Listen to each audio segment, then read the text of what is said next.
వీక్షకులకు నమస్కారం. హగ్ ఇవ్వండి. ఏమిటి ఇలా మాట్లాడుతున్నాను అనుకున్నారు? పూర్తిగా వీడియో చూడండి. అప్పుడు మీకు అర్థమవుతుంది నేనేం చెప్పదలుచుకున్నానో.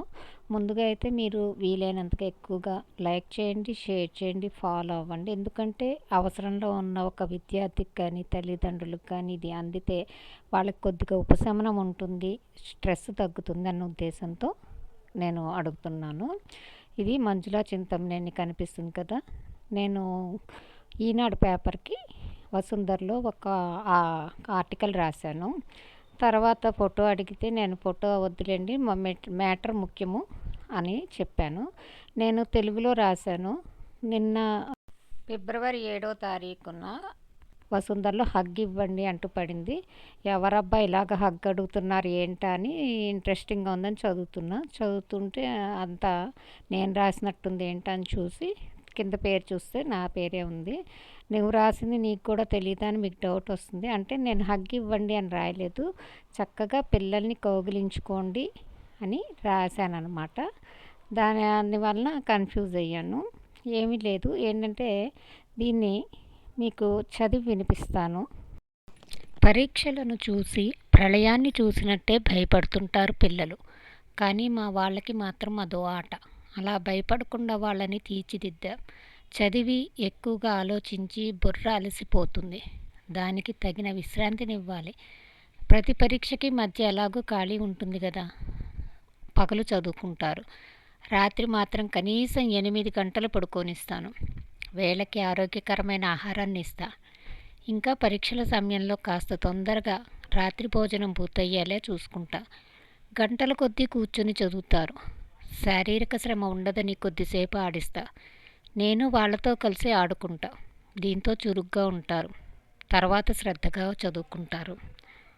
ఉదయాన్నే అల్పాహారాన్ని మాత్రం అస్సలు మిస్ కానివ్వను. ఏదైనా అర్థం కాక భయపడుతున్నా ఒక హగ్ ఇవ్వండి. నేను ఇక్కడ పిల్లల్ని కౌగిలించుకుని దగ్గరికి తీసుకుని వెన్ను నిమురుతూ తల నిమురుతూ వాళ్ళకి సాంత్వన ఇవ్వండి అని రాశాను. వాళ్ళు సింపుల్గా ఒక మాటలో హగ్ ఇవ్వండి అన్నారు. ఎడిట్ చేశారనమాట. వాళ్ళకి భరోసా దొరుకుతుంది. అర్థం కాని వాటిని కసురుకోకుండా మాతృభాషలో చిన్న ఉదాహరణలతో వివరిస్తే తప్పక గుర్తుంచుకుంటారు. కొన్నిసార్లు వాళ్ళకి నచ్చిన కార్టూన్లు, పండ్లు, స్వీట్లను లింకు చేసుకుంటూ చదవమంటాను. నిజానికి ముందు నుంచే ఏ రోజు పాఠాలు ఆ రోజు చదివిస్తా. మార్కులతో సంబంధం లేకుండా సబ్జెక్టు అర్థమైందా లేదా అన్నదానికే ఎక్కువగా ప్రాధాన్యం ఇస్తా. కాబట్టే పరీక్షలంటే మా పిల్లలు భయపడరు.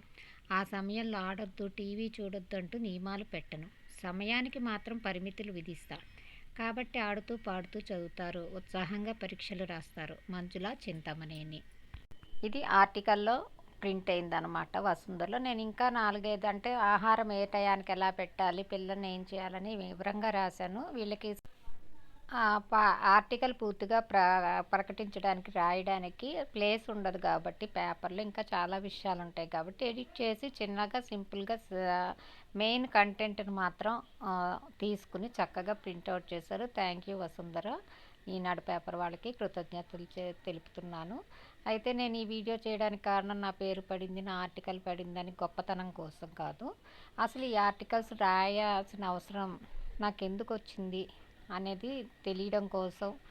అలాగే చాలామంది పిల్లలు రిజల్ట్ వచ్చినప్పుడు ఎగ్జామ్స్ అప్పుడు టెన్షన్ పడడం, తీవ్ర నిర్ణయాలు తీసుకోవడం, తట్టుకోలేకపోవడం, తల్లిదండ్రులు పెట్టే బాధలు, వాళ్ళు పడే బాధలు, తల్లిదండ్రుల టెన్షను, స్ట్రెస్సు, ఈ మానసిక ఒత్తిళ్ళు, వీటిలన్నిటినీ ఏ విధంగా ఎలా తట్టుకోవాలని తల్లిదండ్రులకి తెలియటం లేదు, పిల్లలకి తెలియటం లేదు. చదువుకున్న వాళ్ళు, తెలివైన వాళ్ళు అయితే డాక్టర్ల దగ్గరికి వెళ్తున్నారు, మందులు వేసుకుంటారు. మరి చాలామంది డాక్టర్ దగ్గరికి వెళ్ళడం కూడా అవమానంగా భావిస్తారు. చాలా తీవ్ర నిర్ణయాలు తీసుకుంటూ ఉంటారు. పిల్లల్లో కొంత మంచి ధైర్యాన్ని, సాహసాన్ని నింపడం కోసం నేను ఈ వీడియోలు చేస్తున్నా. ప్రస్తుతం చాలా లాంగ్ అయింది కాబట్టి ఈ వీడియో ఇక్కడితో ఆఫ్ చేస్తున్నా. నెక్స్ట్ వీడియోలో అసలు నేను ఎందుకు ఈ ఆర్టికల్స్ రాసేసాను, దాని వెనక కారణాలు ఏంటి, మా పిల్లల్ని ఇలాగా ఆడుతూ పాడుతూ ఎందుకు తీర్చిదిద్దాను అనే విషయాలు వివరిస్తాను. ఇంతవరకు మీకు వీడియో నచ్చినా నచ్చకపోయినా దయచేసి ఫార్వర్డ్ చేయండి, షేర్ చేయండి, సబ్స్క్రైబ్ చేసుకోండి, ఫాలో అవ్వండి. ఎందుకంటే ఇది పిల్లల భవిష్యత్తుతో పరీక్షల సమయం కాబట్టి తల్లిదండ్రులకి ఎంతో ఇంతో కొద్దిగానన్నా ఉపయోగపడుతుంది అని నా ఉద్దేశం. ధన్యవాదాలు. నమస్కారం.